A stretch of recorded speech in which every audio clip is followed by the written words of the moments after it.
Falando nesse próximo vídeo sobre as evocações do capítulo 25 do Livro dos Médiuns. Haverá para o evocador meio de obrigar um espírito a vir contra a sua vontade? Veja a resposta.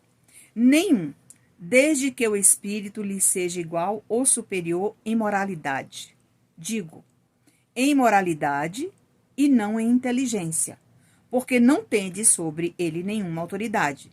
Se lhe for inferior, o evocador pode consegui-lo desde que seja para o bem do espírito evocado, porque nesse caso outros espíritos o ajudarão.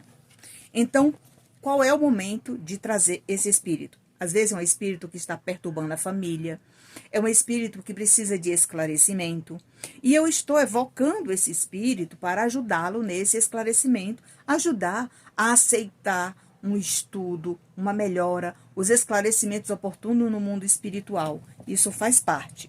Numa outra pergunta complementar, haverá inconveniente em se evocarem espíritos inferiores e será de temer que, chamando-os, o evocador fique sobre o domínio deles? É uma pergunta que muitas vezes a pessoa até tem medo, né? De repente eu evoquei um espírito, eu vou ficar com medo, né? Do que ele vai falar ou de alguma coisa. Veja a resposta. Eles só dominam os que se deixam dominar. Por isso é importante você estudar, porque quando você esclarece o espírito, você tem argumento, né? Argumento suficiente para conversar com essas pessoas de forma adequada, usando os termos, né, oportunos sobre os esclarecimentos do espiritismo, tá? E que ele diz, quando estão sozinhos, os médiuns, sobretudo os que se iniciam na tarefa, devem abster-se de tais evocações.